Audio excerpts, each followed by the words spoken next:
एक छोटे से गांव में रोहन नाम का एक गरीब लेकिन प्रतिभाशाली कलाकार रहता था। वो अपनी साधारण सी झोपड़ी में बैठकर कोयले से कागज पर चित्र बनाता था, क्योंकि उसके पास रंग खरीदने के पैसे नहीं थे।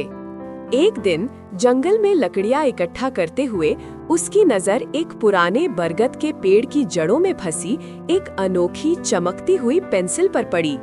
वो खूबसूरती से तराशी गई थी और हल्की सी रोशनी छोड़ रही थी। अपनी झोपड़ी में लौटकर रोहन ने उत्सुकता से उस पेंसिल से एक सेब का चित्र बनाया।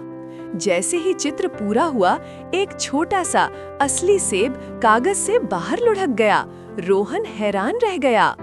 उत्साहित होकर उसने एक तितली बनाई। वो कागज से निकलकर कमरे में उड़ने लगी। उसे एहसास हुआ कि ये कोई साधारण पेंसिल नहीं, बल्कि एक जादुई पेंसिल थी जो उसकी कला को जीवन देती थी, लेकिन छोटे रूप में। उस साल गांव में सूखा पड़ा। फसलें मुरझा रही थीं और कुएं सूख रहे थे। सभी गांव वाले उदास और चिंतित थे, बारिश के लिए प्रार्थना कर रहे थे। रोहन ने मदद करने का फैसला किया।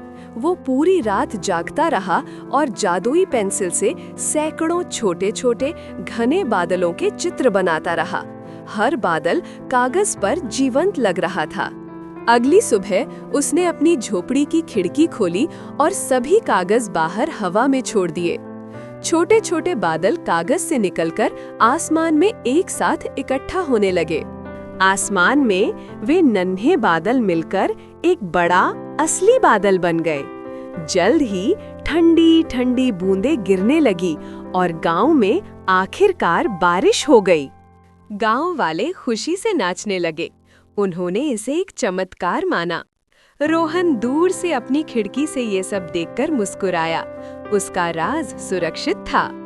रोहन ने अपनी जादुई पेंसिल को देखा और समझ गया कि सबसे बड़ी कला वो है जो दूसरों के जीवन में खुशी और उम्मीद के रंग भर दे। उसने इसका उपयोग कभी अपने लिए नहीं, बल्कि हमेशा अपने लोगों की मदद के लिए किया।